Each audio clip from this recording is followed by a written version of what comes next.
सबसे पहले हमने आइडेंटिफाई एमएमसी पर क्लिक किया, एमएमसी को आइडेंटिफाई किया, सही।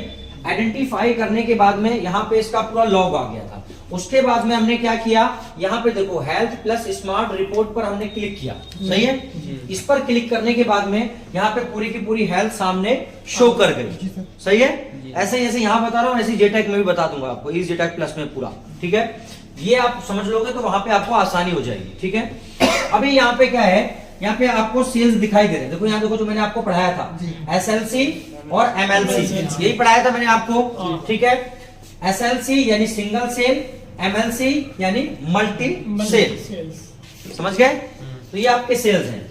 ये आपका एक बार में एक बनता है, यानी 0 बनेगा या 1 बनेगा, फिर 0 बनेगा या 1 बनेगा, एक बार में एक बनता है। ये एमएलसी डबल डबल बनता है, यानी अगर 0 0 बनेगा तो भी 2 बनेगा, और अगर 1 1 बनेगा तो भी 2, यानी एक बार में 2 एक साथ बनते हैं। चलो यहाँ पे देखो एसएलसी और एमएलसी दिख रहा है, यहाँ पे दिख रहा है 20% 30%, ठीक है।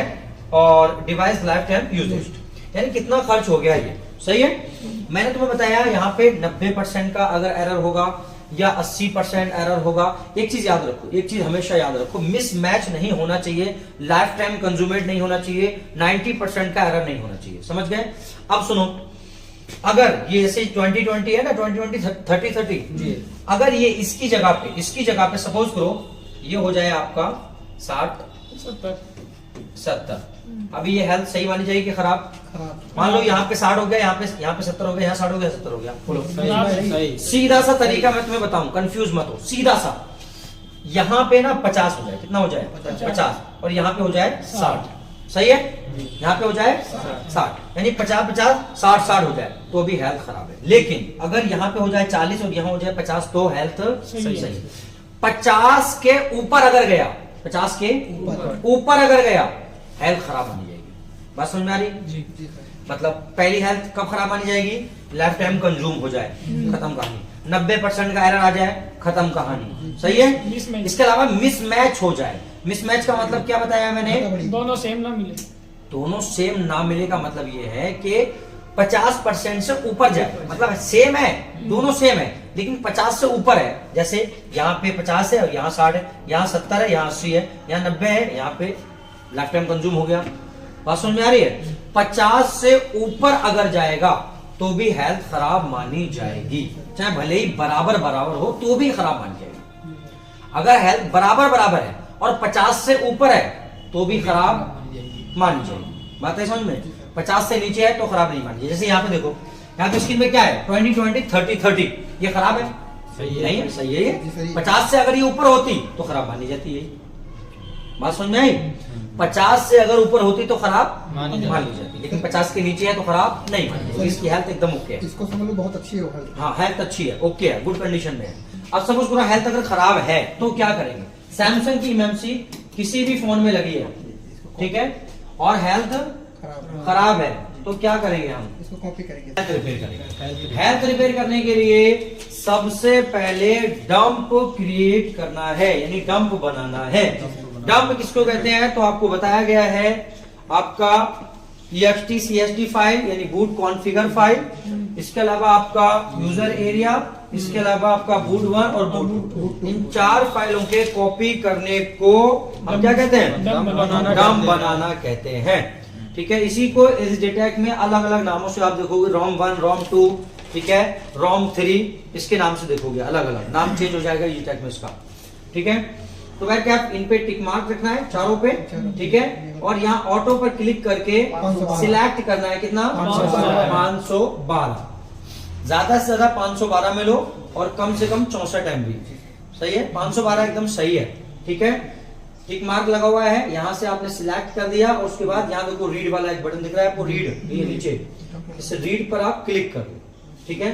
रीड पर जैसे ही आप क्लिक करोगे यहाँ पे रीडिंग स्टार्ट हो जाएगी। नहीं भाई सर सीएमडी रिटर्न कोड हो गया, रीड हो रही है, जहां रीड हो रही है वो दिख रही है आपको। यहाँ पे जो स्पीड आ रही है वो स्पीड भी दिख रही है आपको, तकरीबन 2 MB की समथिंग स्पीड आ रही है। तो ये फाइल कहाँ जाएगी? समझ गए? ये आपके लैपटॉप में जाएगी, जहाँ पे आप रख कॉपी करके। ये इधर आ रही है, कहाँ पे गई है ये? तो यहाँ पे देख लो आप कहाँ पे है। ऊपर ये फाइल आपकी मोटो G5 प्लस नाम का एक फोल्डर बना है, और ये कहाँ पे बना है तो आप देखिए यहाँ पर डिस्क पीसी में जाओगे, लोकल डिस्क सी में जाओगे, U5 नाम का फोल्डर है, फिर फाइल्स है, फिर MMC है, फिर मोटोरोला फोल्डर मिलेगा, उसमें आपका ये बना हुआ है। काम बना लिया हमने। दूसरा काम हमारा सिक्योरिटी रीड करेंगे, क्योंकि भाई अगर सिक्योरिटी फाइलें रीड नहीं करेंगे तो जब हम इरेज करेंगे तो सब वो खत्म हो जाएंगी। फिर EMI नंबर कहाँ से लाएंगे हम, समझ गए? और बिना EMI नंबर के कस्टमर पैसे दे देगा? नहीं देगा, सिम ही नहीं आएगी फोन में। तो हम क्या करेंगे, यूजर पार्ट दिख रहा है, user area part, user area part पर क्लिक करेंगे जी, इसको बड़ा कर देते हैं। यूजर एरिया पार्ट पे हमने क्लिक किया, ये पार्टीशन खुल के आ गया, यहाँ पे देखो ये। अब यहाँ पे क्या है, मैं तुम्हें लिखाऊंगा इस JTAG वाले जो है इस JTAG का चैप्टर पढ़ाऊंगा, तो वहां लिखाऊंगा कौन से CPU की कौन सी सिक्योरिटी फाइल होती है, कौन सी बेस्ट बैंड फाइल होती है, किसके अंदर EMI नंबर होता है, किसके अंदर सीरियल नंबर होता है, सारी चीजें वो तुम्हें दिखाऊंगा वहां पे इस JTAG वाले उसमें, ठीक है? हाँ, या तो खाली फॉर्मेलिटी पूरी हो रही है, फाइल कौन ले लेगा, ठीक है जी। तो यहाँ पे हम पिंक वाली फाइलों को ले लेंगे, और नॉर्मली अगर ये मॉडेम है इसको ना भी ले तो भी चलेगा, कोई दिक्कत नहीं, लेकिन तरीका ये है कि पिंक वाली सभी फाइलों को लो। देखो ये कॉलकम CPU की ये फाइल है, मैंने कैसे पहचाना कॉलकम CPU की है, मॉडेम है ना सर? भाई यहाँ पे मॉडेम ST1, मॉडेम ST2, ठीक है, FSG, ये तीनों फाइलें आपकी, मॉडेम ST1 EMI नंबर 1 है, मॉडेम ST2 EMI नंबर 2 है, FSG ये आपकी बेस्ट बैंड फाइल है, समझ गए? तो ओनली अगर हम 3 फाइलें लेते हैं, only 3 file, modem ST1, modem ST2 और FSG, बस 3 फाइल, और कोई भी फाइल नहीं ले, समझ गए? तो भी हमारा EMI नंबर और बेस्ट बैंड आ जाएगा। और इन 3 फाइलों को हम बाद में UMT Pro से भी डाल सकते हैं, UMT Pro डोंगल से हम डाल सकते हैं, बात समझ में आई? लेकिन अभी जो तरीका है तो तरीके के हिसाब से मैं आपको बता रहा हूँ, ठीक है? तो हम यहाँ पे क्या है, मॉडम भी टिक मार्क किया हुआ है, लेकिन ज्यादा MB की ना हो, अगर ज्यादा MB की मुझे बता देना, मैं जब ज्यादा MB की होगी उसको अनटिक कर दूंगा। 2 MB है, छोड़ो, इसको भी ले लो, इसको भी ले लो, कोई दिक्कत नहीं है। तो क्या तरीका ये है कि पिंक वाली सभी फाइलों को टिक मार्क करना है, टिक मार्क कर दिया पिंक वालियों को, ओनली पिंक वालियों कर दिया, ये लिखा है, और ये रीड वाला बटन है, इस पे क्लिक कर दो, रीड पे क्लिक करोगे ये रीड होना स्टार्ट हो जाएगी फाइल। इधर देखो, जैसे डंप फाइल आपने रीड की थी, ऐसे ही ये आपकी रीड होना स्टार्ट हो जाएगी। सॉफ्टवेयर बहुत आसान है, बस क्लिक ही करना है माउस में, बस पता होना चाहिए क्लिक करना कहाँ है। ये फाइलें हमारी आ गई, अब हमें देखना ये फाइलें कहाँ पे गई हैं, लैपटॉप पे कहाँ गई, फाइल के ऊपर क्लिक करो, देखो यहाँ पे ये खुल रहा है फोल्डर, दिख रहा है? अब ये बता रहा है भाई कहाँ आई हमारे, FRP आ गई, FSG आ गई, मॉडम आ गई, मॉडम ST1, मॉडम ST2 और प्रीसेट, तीनों फाइलें हमारी यहाँ पे आ चुकी हैं, ठीक है? तो ये हमारे 2 काम हो गए, डंप रीड करना था कर लिया, सिक्योरिटी रीड करनी थी कर ली, ठीक? उसके बाद में हमने क्या करना है, प्रोग्राम पे वापस क्लिक करेंगे, साइड से प्रोग्राम है, सही है? आगे आइडेंटिफाई कर देंगे, आइडेंटिफाई का मतलब है कि रिफ्रेश कर रहे हैं एक तरीके से हम, सही है? अभी हम क्या है, हेल्थ रिपेयर करेंगे। हेल्थ रिपेयर करने के लिए आपको बताया गया है कि आपने FFU फाइल को रीड करना पड़ेगा, क्यों? क्योंकि RPM भी क्लीन करना है, RPM भी काउंटर, यहाँ देखो ये RPM भी दिख रहे हैं आपको, RPM भी काउंटर, इनको क्लीन करना है। जब तक RPM भी क्लीन नहीं होगा यहाँ पे, जब तक इसकी हेल्थ सही नहीं होगी। अगर हम इसमें GP पार्टीशन राइट करेंगे तो एरर मार देगा, समझ गए? GP पार्टीशन राइट इसमें नहीं होगा, तो करना है क्या, वो सुनो जो तुम्हें लिखाया गया, रीड EMMC FW पर क्लिक करेंगे, इस पे रीड EMMC FW पर क्लिक करेंगे, लेकिन क्लिक करके हेल्थ तो रिपेयर होगी, लेकिन उससे पहले EMMC को फैक्ट्री रीसेट और इरेज करना होगा। क्या करना होगा? फैक्ट्री रीसेट और इरेज करना होगा, ठीक है? तो हम क्या करेंगे यहाँ पे, ओनली फैक्ट्री रीसेट करेंगे, ओनली फैक्ट्री रीसेट, मतलब अब एकदम साफ हो गया, साफ हो गया। अस्सलाम वालेकुम। वो डेटा आपने में रहेगा है ना सर, जो लिया हो डेटा हो कंप्यूटर में चाहिए, समझ गए? यहाँ डन लिख के आ गया, यहाँ देखो यहाँ पे हमारा रीड EMMC FW, इस पर क्लिक करेंगे, ठीक है? और FFU फाइल रीड करेंगे, नहीं अभी इरेज नहीं करेंगे। FFU फाइल क्या करेंगे, अगर कर भी दोगे तब भी कोई दिक्कत नहीं है, साथ में भी कर दो तब भी कोई दिक्कत नहीं, लेकिन बाद में करोगे तो ज्यादा बेहतर है। अभी हम पहले FFU फाइल को रीड करेंगे, खाली हमने क्लिक कर दिया बस, अब बैठ जाओ ऐसे आराम से, देखो समझ गए? RPM भी काउंटर बहुत ज्यादा इंपॉर्टेंट है। RPM भी FFU फाइल, यहाँ देखो यहाँ पे लिखा आ रहा है EMMC FFU, लिख के आ रहा है, तो ये ऊपर तो FFU फाइल है, लेकिन नीचे जो लिख के आ रहा है ये RPM भी काउंटर है। अगर सैमसंग की EMMC कॉलकम CPU के साथ लगी है तो RPM भी राइट करना ही होगा, वरना फोन या तो लोगो पे रुकेगा या रिस्टार्ट करेगा। बात समझ में आई? राइट करना ही होगा। तो मैं क्योंकि वीडियो रिकॉर्ड हो रही है इसलिए बताना जरूरी है साथ साथ में, ठीक है। यहाँ देखो, यहाँ पे मैं सामने लेके आऊंगा इसको, यहाँ देखो ये हमारी FFU फाइल, ठीक है। मैं इसको थोड़ा बड़ा कर दूंगा, होगा। यहाँ पे रीड इमएमसी FW पे क्लिक करके FFU फाइल को रीड किया है। इसी स्टेप में आगे बताया है, लिखा है अपडेट इमएमसी FW पर क्लिक करके उसी फाइल को राइट करेंगे जिसको रीड किया था। अभी इसको रीड किया है ना यहाँ पे, इसी को राइट करेंगे वहां से। कैसे करेंगे वो देखो यहाँ पे। बेहतर तरीका ये है कि कीबोर्ड में शिफ्ट बड़ा बटन दबाओ, अपडेट इमएमसी शिफ्ट दबा के रखो, अपडेट इमएमसी पर क्लिक करो, बस इसको छोड़ दो, इसका कोई काम नहीं है। ऐसा क्यों करते हैं? ऐसा इसलिए करते हैं, शिफ्ट दबा के रखने से, क्लिक करने से ये डायरेक्ट शो कराएगा, समझ गए? तो हमारी जो FFU फाइल है वो कहाँ पे होगी, तो हम टाइम देख लें, 4:30 की समथिंग हो रहे हैं, ठीक है। और आज तारीख कितनी दिखा रहा है हमारे इसमें? 23, यानी 23/1 यानी 1/23। ये देखो दिख रहा है यूजर के अंदर, इस पर क्लिक करो। अब यहाँ पे देखो 1/23 किधर है, ये नीचे दिख रही है 1:23:25, 4:26 हमने किया है। इसको क्लिक कर दो, क्लिक किया, यस कर दो, सही है। बस ये इस तरीके से राइट होगा। FFU फाइल को इसमें हमने राइट कर दिया। अब आराम से बैठ जाओ सुकून से और देखते रहो कि भाई क्या चल रहा है, समझ गए? आराम से देखते रहो। अब ये जो है ये ऐसा समय है जब इमएमसी की हेल्थ रिपेयर हो रही है, ऑटोमेटिक ये रिपेयर हो रही है हेल्थ। ये राइट करते ही हेल्थ रिपेयर होती है, अपडेट होती है इमएमसी की। कह रहा था वो स्टार्टिंग इमएमसी फर्मवेयर अपडेट, समझ गए? अपडेट हो रही है इमएमसी। इस समय पे अगर आपका लैपटॉप बंद हो गया या लाइट चली गई या किसी भी कारण से, तो 95% इमएमसी खत्म हो जाएगी ना, बंद नहीं होना चाहिए। अगर आप चार्जर पे लगा के कर रहे हो, ठीक है, तो इन्वर्टर से लगाओ, यानी या खाली लैपटॉप से कर रहे हो तो लैपटॉप को चार्ज रखो कम से कम 50% से ऊपर, समझ गए? अगर लैपटॉप बंद हो गया तो 95% इमएमसी खराब होने का चांस है। ये बहुत नाजुक मोड होता है इस समय पे। अगर टाइम भी लग रहा है तब भी सुकून से इंतजार करो, 5-7 मिनट ऐसे ही बैठ के, जल्दबाजी में कट नहीं करना है, समझ गए? यहाँ पे देखो फर्मवेयर अपडेट वेरीफाइड हो गया, डन लिख के आ गया नीचे, सही है, ओके हो गई हमारी इमएमसी एकदम, ये सही है। ये काम हमें करना था, ये हो गया। ये स्टेप नंबर 4 या 5 हम फॉलो कर रहे हैं, शायद 4 कर रहे हैं, समझ गए? 5। तो ये हमने इतना काम किया, हो गया। अभी क्या करेंगे, आइडेंटिफाई इमएमसी पर क्लिक करेंगे, ये लिखा है आगे, ठीक है। और उसके बाद स्मार्ट रिपोर्ट पे क्लिक करके हेल्थ चेक करेंगे। यहाँ देखो RPM भी काउंटर उड़ गए सब, आ रहा नहीं आ रहा है? क्या करेंगे, हेल्थ प्लस स्मार्ट रिपोर्ट पे क्लिक करके चेक करेंगे हेल्थ सही हुई है कि नहीं हुई है। हेल्थ सही हुई है या नहीं हुई? हो गई, देखो हो गई हेल्थ सही। SLC MLC देखो 0-10 हो गई, हो गई, सही है। ये तरीका होता है सैमसंग में। हेल्थ सही हो गई। अब आगे लिखी, अगली स्टेप लिखी है, हेल्थ सही हो जाने के बाद डंप राइट करेंगे। डंप राइट, समझ गए? डंप बनाया था ना शुरू में, हेल्थ सही हो गई। फाइल डालने की ना सर, वो फाइल बनाई थी टेक्स्ट में, वो डालने की। रुको जरा, उसको डालने की जरूरत पड़ेगी, अभी पड़ेगी, कैसे पड़ेगी वो हम बताएंगे, ठीक है। क्या करेंगे, डंप राइट। तो पहले डंप डालना है, सही है। अब डंप डालने के लिए देखो यहीं पे दिखा रहा है MotoG+ फाइल आ रही है ऊपर, तो यही है इसका डंप। चाहो तो अंदर से ले लो जाके, चाहो तो यहीं से कर लो। अंदर से लेना चाहो तो डबल क्लिक करना पड़ेगा, EXTCHD के सामने डबल क्लिक, ऐसा डबल क्लिक करोगे, आपसे पूछेगा कहाँ पे रखा है तुम्हारा डंप, समझ गए? तो वहां पे चले जाओ और जाके एक एक करके ले लो, ठीक है। हमें यहीं पे दिख रही है हमारी पूरी फाइल, यही तो है, इसी पे हम क्लिक कर देते हैं, ऑटोमेटिक आ गया सारा, समझ गए? चाहो तो अलग अलग करके लो, चाहो ऐसे ले लो, आ गया ये। अब यहाँ पे देखो राइट दिख रहा है, राइट पर क्लिक कर दो, डंप राइट होना स्टार्ट हो जाएगा। फाइलें जो हमने रीड की थी वो राइट हो रही है, समझ गए? हमारी फाइलें राइट हो गई, सही है। लेकिन EXTCHD एरर आया, लेकिन यहाँ पे देखो न्यू EXTCHD इन्फो, यानी नई EXTCHD फाइल्स में राइट हो चुकी है।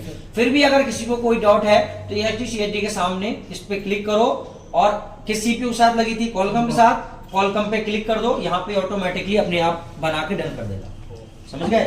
यहाँ पे देखो लिख के आ गया, यहाँ पे देखो ये लिख के आया नहीं आया, डन, समझ गए?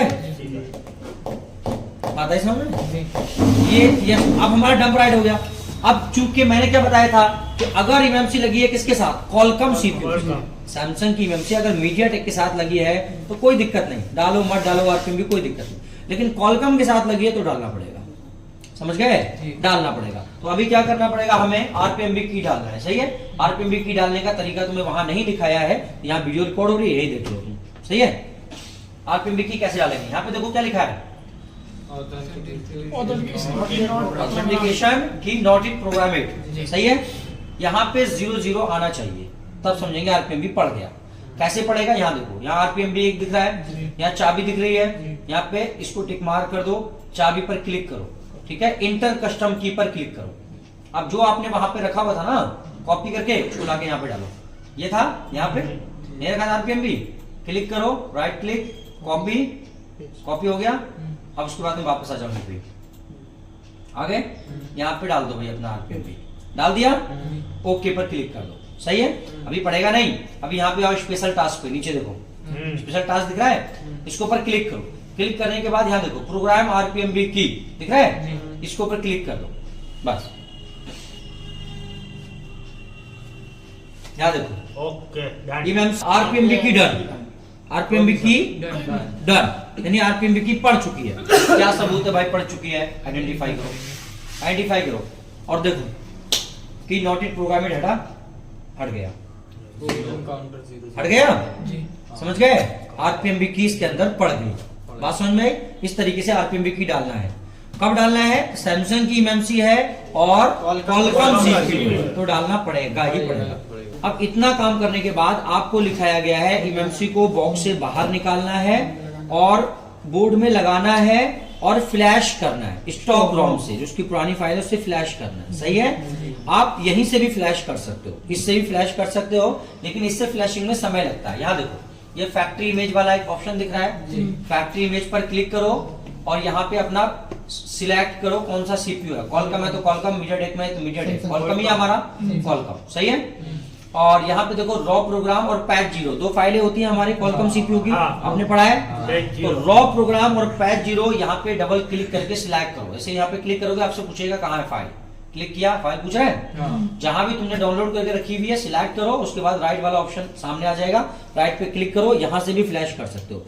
लेकिन भाई यहां से फ्लैश करने के बाद भी तो बोर्ड में ही लगाओगे, लगाना तो फिर भी बोर्ड में ही है, तो पहले ही बोर्ड में लगाओ। यहाँ पे आधा घंटा, पौन घंटा, 1 घंटा ले सकता है फ्लैशिंग में, उसकी स्पीड के ऊपर है। और आप यूएमटी प्रो डोंगल वगैरह से करोगे तो वहां ज्यादा से ज्यादा 5-7 मिनट में फ्लैशिंग हो जाएगी, तो क्यों टाइम बर्बाद करना। इसीलिए मैंने बताया है कि डंप राइट करने के बाद एमएमसी को बॉक्स में से निकाल के बोर्ड में फिक्स कर देंगे, समझ गए। और स्टॉक रोम से उसको फ्लैश करेंगे, फ्लैश फाइल से उसको फ्लैश करेंगे, गूगल से डाउनलोड करके रखेंगे फ्लैश फाइल, फ्लैश कर देंगे। फ्लैश करने के बाद फोन को ऑन करेंगे, फोन ऑन होना चाहिए, ठीक है। अगर फोन ऑन हो जाता है तो वो सिक्योरिटी माई नंबर, उसके अंदर माई नंबर थोड़ी होगा, माई नंबर की फाइलों को राइट करना पड़ेगा, समझ गए। वो यूएमटी प्रो डोंगल से भी कर सकते हैं, वो काम हम यूएमटी के अलावा इससे भी कर सकते हैं, समझ गए। इससे कैसे करेंगे मैं यहां इससे बता देता हूं, ठीक है, मैं इसी से डाल रहा हूं। तो सिक्योरिटी राइट करने के लिए यूजर पार्ट पे वापस आएंगे, यहीं से ली थी हमने। इसके अलावा पिंक वाली फाइलों को हम यहाँ पे टिक मार्क करेंगे, सही है, जो हमने कॉपी की थी इनको टिक मार्क करेंगे। ये हमने कॉपी की थी ना ये फाइलें, इनको हमने टिक मार्क कर दिया, टिक मार्क कर दिया। अब यहाँ पे देखो ऊपर हमें शो करा रही है फाइल, चाहे तो हम यहीं से भी ले सकते हैं, नहीं तो जो फाइल हमें चाहिए उसे मॉडर्न डालना है, मॉडर्न से हमें डबल क्लिक करना है, यहाँ पे डबल क्लिक करते पूछ रहा है भाई कहाँ रखी है आपने फाइल, तो अपनी फाइल कहाँ है, सी ड्राइव में, मोटोरोला वाला ये है फोल्डर, इसके अंदर ये रहा, और यूजर पार्ट, सही है। यहाँ कौन सी फाइल है, मॉडर्न वाली, सही है। और यहाँ पे मॉडर्न हमारा ये रहा, इस पे हम क्लिक कर देंगे, आ गई फाइल। इसके नीचे मॉडर्न ST1 पे क्लिक करो, मोटोरोला वाले फोल्डर में आ जाओ, चाहो तो पकड़ के भी डाल सकते हो, ठीक है। यूजर पार्ट मॉडर्न ST1 आ गई हमारी, आ गई यहाँ पे। फिर डबल क्लिक करो मॉडर्न ST2, मॉडर्न ST2 आ गई हमारी। उसके बाद में हमारी FSG फाइल है, FSG पे क्लिक करो, मोटोरोला पे क्लिक करो, यहाँ पे फिर क्लिक करो, कौन सी FSG है रही, ठीक है। इसके अलावा FRP पे क्लिक किया, मोटोरोला जहां भी हमारा एड्रेस है, हम उठा के भी डाल सकते हैं, ठीक है। और FRP का ऊपर नीचे, अरे रुको तो यार, दिखेगा नहीं क्या, नीचे प्रेस क्या लिखा है, पी पे, हाँ वो वाले, ये रहे, रीसेट, लास्ट। नीचे नीचे तो ये सारी फाइल हमने सिलेक्ट कर दी, सही है। उसके बाद राइट कोने पे राइट वाला बटन दिखा है, राइट पर क्लिक कर दो, सिक्योरिटी राइट हो जाएगी इसमें। नंबर आ वापस जाएगा। जो कुछ हमने लिया था वो सब वापस लौटा दिया, समझ गए। हेल्थ सही ये हो गई हमारी कंप्लीटली हेल्थ का प्रोसेस। अब प्लस का लगा के फ्लैश क्यों करेंगे यार, वहाँ मतलब हमें आपको पहले ही फ्लैश करना पड़ेगा, समझ गए। सिक्योरिटी डालने से पहले फ्लैश करके फोन को ऑन करना है, ये मैंने तुम्हें पहले ही बताया, समझ गए। यहाँ से कुछ नहीं करना है। हाँ, यहाँ से कुछ नहीं करना है। अगर आईएसपी से आपने कनेक्ट किया है तो आईएसपी जंपर हटा दो और फोन को जो है फ्लैश कर लो पहले। फ्लैश करने के बाद फिर आईएसपी लगा के आप इससे ही कर लो, चाहो तो यूएमटी प्रो से भी कर सकते हो। किससे कर सकते हो? यूएमटी प्रो से भी कर सकते हैं, सिक्योरिटी राइट कर सकते हैं। बात समझ में आई? सर कभी ये अभी एक मिनट को, ये पूरा तरीका है, ठीक है, एमएमसी प्रोग्राम करने का। आइडेंटिफाई एमएमसी पर क्लिक कर लो, ठीक है, और ये पूरी डिटेल आपके सामने देखिए आ चुकी है, सेम वैसे ही हुआ। बात समझ में आई? चलिए अब बताइए। हमको सिखाया गया। तो अभी कॉन्फिडेंस कैसा है? बहुत अच्छा सर, बहुत अच्छा। आसानी से काम कर लेंगे। तो जो बिहार के भाई देख रहे हैं, क्या कहना चाहोगे? मैं उसको यही संदेश दूंगा कि अगर मोबाइल रिपेयरिंग से ही सीखना है, सही टेक्नीशियन बनना है, तो MNZ ही ज्वाइन करें। मैं दुकान चला रहा था 8 साल से करीब, लेकिन मुझे फॉल्ट फाइंडिंग और AIC वगैरह में बहुत दिक्कत होती थी, मैं कर नहीं पाता था। ये वगैरह जो नॉर्मल काम है वो करता था, लेकिन यहाँ आकर जो मैंने सीखा है माशाल्लाह मैंने काफ़ी अच्छा सीखा है। और मैं ICIC अब रिवॉल्व कर सकता हूँ और फॉल्ट फाइंडिंग भी अच्छी कर सकता हूँ और ये बोनियो भी चला सकता हूँ, सॉफ्टवेयर भी कर सकता हूँ। कुल मिला के ये है कि काम अब करेंगे। कॉन्फिडेंस कैसा है? कॉन्फिडेंस तो माशाल्लाह काफ़ी अच्छा है। अब लगता है कि हाँ अच्छा पैसा कमा लेंगे। तो यहाँ पे ऑन किया है आपने? जी हाँ, कराता ये हैं मोबाइल की हैं, ऑन किए हैं, इसी पे बदले हैं मैंने। चलिए जी, अच्छा। पर मैंने पहले भी एक जगह कोर्स करा है, तो मेरा वहाँ पर भी पैसा जो है डूबा था। लेकिन जब हर कहीं आने से पहले एक बार जब पैसा आदमी का डूब जाता है तो उसे क्या नाम है, कतराता है वो कहीं भी आने से। तो हमारे अंदर भी डर था कि यहाँ पर आके हमारा पैसा डूबेगा तो नहीं, कहीं यहाँ भी ऐसा ना हो जाए। लेकिन MNZ के अंदर जब मैं आया तो मुझे मालूम पड़ा कि यहाँ पर जो है फॉल्ट फाइंडिंग से लेके स्कीमेटिक वगैरह और CPU रिबॉलिंग, MC रिबॉलिंग और EasyTech plus box, UEFI box, programming, ये सारी चीज़ें यहाँ पर सिखाई जाती हैं। मैंने एक कोर्स किया था महाराष्ट्र से, लेकिन वहाँ पे मुझे इतना प्रैक्टिकल नहीं सिखाया गया था। लेकिन मैं यहाँ यूट्यूब के माध्यम से आया हूँ। मुझे थोड़ा सा डर लग रहा था कि हालांकि मेरा पैसा वहाँ जाया हो गया है, हो सकता है यहाँ ना जाया हो जाए, क्योंकि नया नया रहता है ना। जब यहाँ पे आया हूँ तो जाके पता चला बहुत अच्छा है। यहाँ पे कोई भी यहाँ आ सकता है बेझिझक। मैं ख़ास करके जो है ना MNZ का दिल से शुक्रिया करना चाहता हूँ। मेरा नाम अनवर हुसैन है, मैं असम से MNZ पे जो है ना आप दिल खोल के आ सकते हो यहाँ पे। और मैंने भी ये सोचा था कि अगर 1 महीने का कोर्स है 15,000 ले रहा है तो यहाँ पे क्या सिखाया जाएगा, क्योंकि दिल्ली में तो 30, 40, 50 हज़ार का ले रहा है। तो ये जिसका भी ख्याल है ना तो ये छोड़ दो। इधर आके मैं IC रिबॉलिंग प्लस सब डेट फोन भी चालू कर लिया है, अच्छा खासा इधर है। मैं आपको सबको यही कहूँगा गुजरात से कि आप सबको जो भी मोबाइल कोर्स सीखना चाहे वो MNZ से कांटेक्ट करें। अल्हम्दुलिल्लाह बेशक आ सकता है, बिना भरोसा करके आ सकता है। यहाँ पे जो सिखाने का जो अच्छा तरीका है, एकदम जो यहाँ के टीचर्स हैं एकदम वेरी गुड, बहुत अच्छे हैं। मतलब रहने खाने में कोई दिक्कत नहीं है। और जैसे कि सब लोग जानते हैं यहाँ पर 15,000 की छोटी सी जो है फीस ली जाती है और उस फीस में जितना कुछ सिखाया जाता है, मेरा मानना है कि शायद बाहर कोई 1-2 लाख 3 लाख लेकर भी शायद इतना कोई नहीं सिखाएगा। यहाँ पर जितने लेटेस्ट जो होता है इसके अंदर इक्विपमेंट वगैरह है, सबकी नॉलेज दी गई है, हर एक चीज़ डिटेल में सिखाई गई है। अगर आप लोग सीखना चाहते हैं, गुजरात से हैं, तो बेशक मैं यही कहूँगा कि MNZ के सिवा आपके पास कोई बेस्ट ऑप्शन हो ही नहीं सकता है।